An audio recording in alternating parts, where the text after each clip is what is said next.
Hello everyone, मैं सिमरन गुम्बर स्वागत करती हूँ आप सबका लेवल अप लर्निंग पर। आज की ये वीडियो लर्निंग एंड टीचिंग, यहाँ पर आप देख सकते हो जैसे कि लर्निंग एंड टीचिंग का पार्ट 2 रहने वाली है। सीखना अते सिखोना पार्ट 2। पार्ट 1 हम पहले कर चुके हैं, जिसके अंदर हमने लर्निंग क्या होती है उसके बारे में समझा, टीचिंग क्या होती है उसके बारे में समझा, और ये दोनों एक साथ कैसे हम बच्चे के पढ़ाने के लिए बेस्ट तरीके से वर्क कर सकती है वो पढ़ा।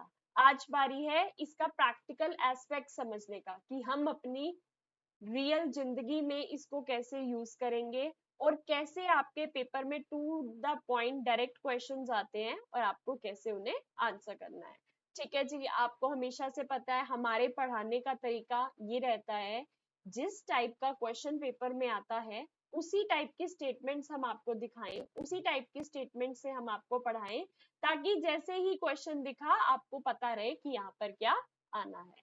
ठीक है जी, तो सबसे पहले है एक्टिव पार्टिसिपेशन ऑफ स्टूडेंट्स। आप मान लो आप हो टीचर, आप प्ले स्कूल में पढ़ा रहे हो। Most most most important thing आपको क्या याद रखनी है, एक्टिव पार्टिसिपेशन ऑफ स्टूडेंट्स। बच्चों का एक्टिव पार्टिसिपेशन मतलब बच्चे सक्रिय रहने चाहिए। अगर बच्चों को आप एबीसीडी सिखा रहे हो तो बच्चे अपनी क्रिएटिविटी के साथ actively A for apple, B for ball ऐसे बोले, ये ना हो कि चुपचाप बैठे रहे, एक्टिवली पार्टिसिपेट करें। तब हमारा जो टीचिंग जो होता है ना, हम सिखाने का जो हमारा गोल है वो तब पूरा होगा जब बच्चे एक्टिवली पार्टिसिपेट करेंगे। अब बच्चे एक्टिवली पार्टिसिपेट करें, इसके लिए टीचर को क्या क्या करना है ये देख लो। टीचर को स्टूडेंट्स को ऐसी ऐसी अपॉर्चुनिटीज प्रोवाइड करनी है कि वो एक्टिव लर्नर्स बन जाएं। कैसे? हमें बच्चों को ऐसी अपॉर्चुनिटीज देनी है, हमें एज अ टीचर्स स्टूडेंट्स को ऐसी अपॉर्चुनिटीज देनी है कि वो एक्टिव लर्नर्स बन जाएं। अब मैम ये कैसे होगा, एक्टिव लर्नर्स वो कैसे बनेंगे? एक तरीका होता है स्पून फीडिंग। स्पून फीडिंग क्या होता है, सब कुछ आपने करा कराया बच्चे को दे दिया और कहा कि बच्चे मेरे पीछे पीछे तू भी बोल। ये तो वही हो गया जैसे तोता आपके पीछे बोलता है और आपने भी बच्चे को ऐसे करा दिया। तो आपको ऐसे नहीं करना, आपको स्पून फीडिंग नहीं करनी। आपको क्या करना है, आपको उनकी क्रिएटिविटी को इनहेंस कराना है।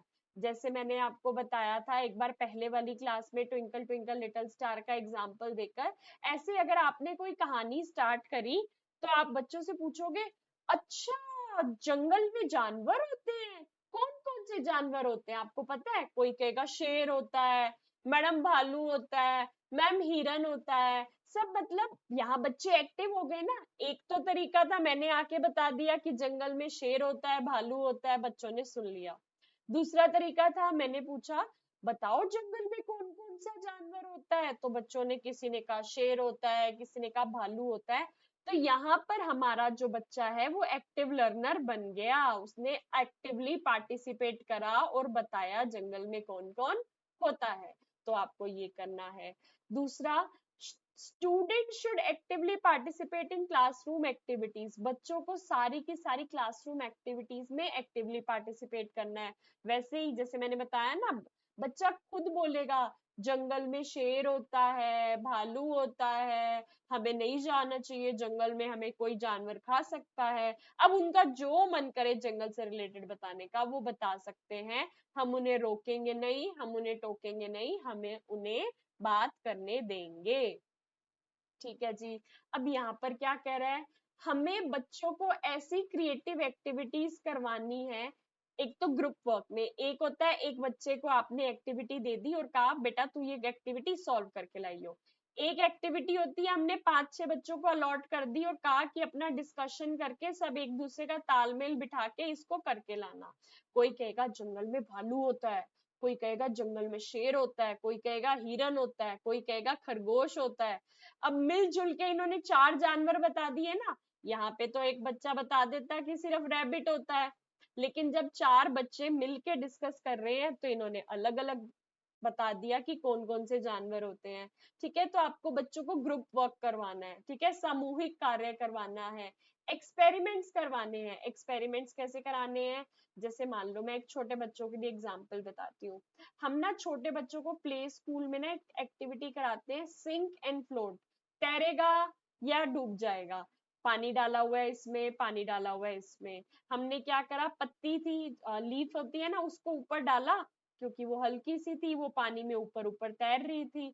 तो हमने उसको बताया क्योंकि ये हल्की सी है तो इसलिए ये पानी में ऊपर ऊपर तैर रही है। लेकिन कोई पत्थर था, वो पानी में डाला तो वो नीचे जाके बैठ गया। तो हमने इसको बताया कि ये क्योंकि बहुत ज्यादा भार था, पानी से भी ज्यादा भारी था, तो ये नीचे जाके बैठ गया। अब आपको इसके पीछे का पूरा साइंस नहीं समझाने बैठ जाना, छोटा बच्चा है, छोटा छोटा प्रैक्टिकल एस्पेक्ट बताना है। तो कह देना ये हल्की सी थी तो तैर रही है, जिसको हम कह देते हैं फ्लोट। ठीक है, ये भारी पत्थर था, नीचे गिर गया, बैठ गया, तो ये कर गया सिंक। ऐसे आपको एक्टिविटीज करानी है जिसमें बच्चा सोचे, अच्छा जो पत्ती थी वो तो हल्की सी थी, इसलिए ऊपर ऊपर रह गई। मैडम फूल को भी डाल के देखिए, क्या फूल नीचे बैठ जाएगा या उड़ता रहेगा? सोचेगा, एक्सप्लोर करेगा, है ना? ये करवाना है आपको। अब आप सोच रहे होगे कि मैम हमारा जो पेपर आता है उसके अंदर क्वेश्चंस कैसे आते हैं? ऐसे ही क्वेश्चंस आते हैं, जैसी मैंने स्टेटमेंट्स लिखी हुई है ना, ऐसे की ऐसी स्टेटमेंट्स आती हैं आपके पेपर में, और आपसे पूछा जाता है क्या बच्चे को थिंक करने का मौका हमें देना चाहिए या नहीं, हमें बच्चे को स्पून फीडिंग करानी चाहिए या उसको खुद को सोचने देना चाहिए, एक्सप्लोर करने देना चाहिए? तो आप बता दोगे एक्सप्लोर करने देना चाहिए। ठीक है जी। अब बातें यहाँ पर स्क्रीन पे कम लिखी होती है, लेकिन जब मैं आपकी टीचर आपको पढ़ा रही होती हूँ तो मैं आपको बहुत से एग्जाम्पल्स देती हूँ, उन एग्जाम्पल्स को अच्छे से समझा करो। ये आपको रियल लाइफ में टीचिंग का आगे जाके, सिर्फ ना की एंटिटी, आगे जाके किसी भी पोस्ट के लिए आप टीचर का एग्जाम दोगे ना, तो ये आपको बातें मदद करेंगी। अब हमें टीचर को डेमोक्रेटिक एनवायरनमेंट बनाना है क्लास में। अब आपको पता है डेमोक्रेटिक एनवायरनमेंट क्या होता है? डेमोक्रेटिक एनवायरनमेंट वो होता है कि जहां पर बच्चे ने कहा मैडम आज ना हमारा ये वाली एक्टिविटीज करने का मन है, तो मैडम कहेगी ठीक है जी, बच्चों की बात मान लेते हैं, आज ये एक्टिविटी करा देते हैं। बच्चों ने कहा मैडम आज ना हमें डांस वाली एक्टिविटी करने का मन है, तो मैडम ने कहा ठीक है डांस वाली एक्टिविटी करा देते हैं। ठीक है, लेकिन इसको कहते हैं डेमोक्रेटिक एक्टिविटी, डेमोक्रेटिक एनवायरनमेंट, और ये ही होना चाहिए। ये नहीं कि भाई मैं तो ये लेसन प्लान बनाकर आई हूँ, मैं तो अपना लेसन प्लान इस हिसाब से तैयार करके आई हूँ कि मैं आज बच्चों को पोयम करवाऊंगी, तो तुम पोयम ही करो, मुझे मतलब नहीं है कि तुम्हारा क्या मन है क्या नहीं। नहीं, ये तो वो हो जाएगा तानाशाही राजा नहीं जैसे होता, मैं टीचर हूँ, मैंने जो कहा वही करोगे। नहीं, आपको ऐसा नहीं करना, आपको डेमोक्रेटिक एनवायरनमेंट को बनाना है। डेमोक्रेटिक एनवायरनमेंट यानी कि जैसा बच्चा चाहता है, जैसे बच्चे पढ़ना चाहते हैं वैसे उन्हें पढ़ाओ, क्योंकि हमारा मेन उद्देश्य ये है बच्चा सीखे, बच्चे को सिखाना हमारा अल्टीमेट गोल है। ऐसा इन्वायरमेंट बनाओ कि बच्चे अपने आप को फ्रीली एक्सप्रेस कर पाए। अगर कोई बच्चा है किसी टॉपिक के बारे में आपको बताना चाहता है, तो वो ये शर्माए ना, घबराए ना कि बाकी बच्चे मुझ पे हंसेंगे, मैडम मेरा मजाक उड़ाएगी, ये क्या बोल रहे हो। ऐसा नहीं होना चाहिए, ऐसा इन्वायरमेंट आपको प्रोवाइड करना है। ठीक है जी। अब देखो, मेन चीज आपको क्या ध्यान रखनी है कि हमारे बच्चे कॉन्सेप्ट्स को समझे। ये नहीं मैंने रटवा दिया a for apple B for ball, तो बस सारी जिंदगी a for apple B for ball ही रह गया। आपको ये समझाना है कि आपने ए का कॉन्सेप्ट इतना स्ट्रॉन्ग कर दिया कि कल को हमारा बच्चा जाके ये भी बता रहा है कि ए फॉर एरोप्लेन भी होता है, बी फॉर बास्केटबॉल भी होता है। ये नहीं कि ए फॉर एप्पल पे ही दुनिया खत्म है, नहीं, ए के अलावा भी बहुत चीज, ए फॉर एप्पल के अलावा भी बहुत सी चीजें हैं। ये हो गया हमारा कि कॉन्सेप्ट, कॉन्सेप्ट फॉर्मेशन। ठीक है, हमें अपने बच्चों को इस तरह से कॉन्सेप्ट को एक्सप्लेन करना है कि वो अपनी भाषा में भी कॉन्सेप्ट को बता पाए। ठीक है जी, भाषा में भी बता पाए, यानी कि पहले वाली क्लास में मैंने आपको ट्विंकल ट्विंकल लिटिल स्टार के बारे में बताया था ना, तो जब उन्होंने पोयम सीख ली तो बाद में वो बता सकते हैं बच्चों को, मैडम आसमान में तारे रात को टिमटिमाते हैं, चमचम करते हैं, जैसे आपने बताया था ना ट्विंकल ट्विंकल लिटिल स्टार। इससे क्या हुआ, पोयम तो सीख ही गए, लेकिन पोयम के अंदर का जो कॉन्सेप्ट था उन्होंने उसे भी पकड़ लिया। ठीक है जी। अब आपको बच्चे की क्रिएटिविटी को, सृजनात्मकता को, इमेजिनेशन स्किल को डेवलप कराना है। आपके पास क्वेश्चन आ जाएगा कि टीचर को किस टाइप की चीजों के थ्रू बच्चे का इमेजिनेशन स्किल डेवलप करानी है, तो आप कहोगे रियल लाइफ सिचुएशन से। जब आप रियल लाइफ सिचुएशन उनको कहानियां दोगे, पोयम्स दोगे, बातें करोगे, उनके घर के बारे में पूछोगे, तो वो रिलेट कर पाएंगे। आपके घर में कौन कौन है? मेरे घर में मम्मी है, पापा है, दादा है, दादी है। अच्छा दादी जी क्या कर, अच्छा दादी जी की एज क्या है, दादाजी की एज क्या है, मम्मी की एज क्या है, थोड़ी सी मैथ्स कुछ समझा दोगे आप उन्हें। अच्छा मम्मी पापा है, छोटा भाई है आपका, अच्छा वो क्या कर रहा है, कौन सी क्लास में है। ऐसी जब आप बातें पूछते हो ना, तो बच्चा बड़ा इन्वॉल्व हो जाता है, उसको लगता है ये तो मेरे से मिलती जुलती बातें हो रही है, और वो क्या करता है, धीरे धीरे कॉन्सेप्ट को समझने लग जाता है। बच्चों के अंदर क्रिएटिविटी डेवलप करानी है, इमेजिनेशन स्किल डेवलप करानी है, कैसे? रियल लाइफ सिचुएशंस के थ्रू। ठीक है जी। आपको रोट लर्निंग या मेमोराइजेशन पे फोकस नहीं करना। रोट लर्निंग क्या होता है? मैंने रटवा दिया बच्चे को कि क्या A for apple, B for ball होता है, बात खत्म। बस इसके आगे मैं इसको कभी नहीं बताऊंगी कि ए फॉर एरोप्लेन भी हो सकता है, और तू बस रट ले ए फॉर एप्पल, और यही पेपर में लिख के आज ही पास हो जाएगा, अगले क्लास में चला जाएगा। नहीं, ऐसा बिल्कुल नहीं करना। आपके पेपर में क्वेश्चन आएगा, we should focus on, we should focus on, नीचे कॉन्सेप्ट्स दे देंगे, रोट लर्निंग, या फिर क्या कहते हैं, मेमोराइजिंग, या अंडरस्टैंडिंग द कॉन्सेप्ट, और नन ऑफ द अबव। तो आपको करना है अंडरस्टैंडिंग द कॉन्सेप्ट। कॉन्सेप्ट को सिखाने पे जोर देना है, ना कि रोट लर्निंग, रटी रटाई चीजें तोते की तरह नहीं करवानी, या दिमाग में ऐसे मेमोराइज नहीं करवानी, क्योंकि थोड़े टाइम बाद वो बच्चा भूल जाएगा। इससे बढ़िया मीनिंगफुल लर्निंग करानी है। मीनिंगफुल लर्निंग कौन सी होती है? जिसमें बच्चा उस कॉन्सेप्ट को अपनी रियल जिंदगी से जोड़ पाता है। ठीक है जी, रियल जिंदगी से जोड़ पाता है। ओके जी, बिल्कुल डन हो गया। अब मैं आपको जिस हिसाब से सिखा रही हूँ, ये बातें अगर आप एक बार अच्छे से समझ लोगे, तो एनटीटी की पोस्ट के लिए तो आप बहुत ही आसानी से प्रिपेयर हो जाओगे अपना सीडीपी वाला पार्ट। लेकिन आगे कल को जाकर आप टीचिंग का कोई और एग्जाम भी देते हो बड़े लेवल का, तो उसके लिए भी ये सारी बातें आपको बहुत ज्यादा मदद करेंगी। ठीक है जी, तो ये सीडीपी ऐसी है, एक बार पढ़ ली, सारी जिंदगी आपको अपने टीचिंग करियर में मदद करेगी, तो प्लीज अच्छे से समझना। टीचर्स के लिए मोस्ट इम्पॉर्टेंट पॉइंट्स, अब ये मोस्ट इम्पॉर्टेंट पॉइंट्स को ना, जैसे कहते हैं ना, घोट के पी लो, तो इन 10 पॉइंट्स को ऐसे घोट के पी लेना, डायरेक्ट क्वेश्चन आपको देखने को मिलेंगे। डायरेक्ट क्वेश्चन ऐसे देखने को मिलेंगे कि आप कहोगे वाह भाई, ऐसे क्वेश्चन आ गए तो हमारा सिलेक्शन पक्का ही है। ठीक है जी।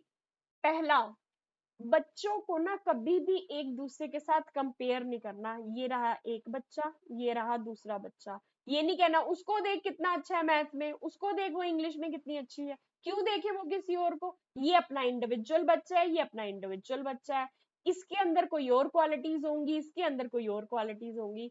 आपको बच्चों को कभी भी कंपेयर नहीं करना है, क्योंकि हर बच्चा यूनिक होता है, हर बच्चे की यूनिक कैपेबिलिटीज होती है। एक दूसरे से जब आप कंपेयर करते हो, तो कंपटीशन की भावना उत्पन्न होती है, कंपटीशन उत्पन्न होता है, जो कि गलत है। ठीक है जी। अब बच्चों को किसके थ्रू पढ़ाना है? बच्चों को एक्टिविटी मेथड के थ्रू कराना है। कोई पेपर फोल्डिंग से हमने एक्टिविटी करा दी, कोई ड्राइंग करा दी, कोई एक्टिविटी हमने जैसे पीछे फ्लोट एंड सिंक वाली करा दी, ठीक है, रोल प्ले करवा दिया, या कहा जंगल की थीम है तो सब कोई मास्क पहन के आएंगे, मास्क बनाएंगे कोई जानवर का, या कोई स्टिक से एक्टिविटी करा दी, कुछ भी करा दी, एक्टिविटी मेथड यूज करना है आपको छोटे बच्चों के साथ, लेक्चर मेथड नहीं। मैं अभी जैसे आपको पढ़ा रही हूँ, मैं लेक्चर मेथड के साथ पढ़ा रही हूँ, क्यों? क्योंकि आप टीचर्स हो, मैं टीचर्स को पढ़ा रही हूँ, आप बड़े बच्चे हो, आपको बहुत सी चीजें समझनी है, तो आपको हम एक्टिविटीज नहीं करा सकते। लेकिन फिर भी मैं ज्यादा से ज्यादा कोशिश करती हूँ आपको एग्जाम्पल्स रियल लाइफ देने के, ताकि आप भी अच्छे से सीख पाओ, है ना। लेकिन छोटा बच्चा तो एक्टिविटी मेथड से पढ़ ही नहीं सकता। आप मान लो ऐसे पॉइंट्स लिख के लेके बच्चे के साथ, क्या वो समझ पाएगा? बिल्कुल नहीं समझ पाएगा। तो आपको बच्चे के साथ एक्टिविटी मेथड यूज करना है। ये 10 पॉइंट ऐसे घोट के पी जाना कि आधे से ज्यादा सीडीपी के क्वेश्चन सॉल्व हो जाएंगे। ठीक है, बच्चों को इतनी अपॉर्चुनिटीज दो कि वो एक्सप्लोर करें, एक्सप्लोर करें यानी कि अपने आसपास की चीजों को देखें समझें। गार्डनिंग की एक्टिविटी होती है, बच्चों से हम पौधे उगवाते हैं ना, पौधे उगाते हैं बच्चे, चीजें एक्सप्लोर करते हैं। हम कहते हैं कि अपने आसपास के बारे में ना जान के आना, तो बच्चा घर जाके अपनी मम्मी से पूछता है, मम्मी मैं कहाँ रहता हूँ, मेरे आसपास और कौन रहता है, और कौन सी यहाँ पे मेरे आसपास कोई मेन जगह कौन सी है, मुझे क्लास में जाके बतानी है। तो ये सब चीजें होती हैं एक्सप्लोरेशन। टीचर को बच्चों को रियल लाइफ सिचुएशंस के साथ पढ़ाना है। हमारी वास्तविक जो जिंदगी है उसकी वास्तविक की सिचुएशंस है उससे रिलेट करके पढ़ाना है।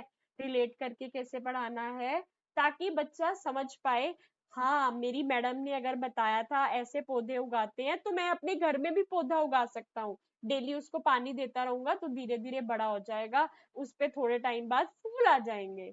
रियल लाइफ से रिलेट कर लिया। टीचर को इंडिविजुअलाइज सिस्टम ऑफ टीचिंग को यूज करना है, व्यक्तिगत सिस्टम पढ़ाने का। कैसे? जरूरी नहीं है कि एक क्लास में 20 बच्चे हैं तो 20 के 20 बच्चे एक ही मेथड से समझेंगे।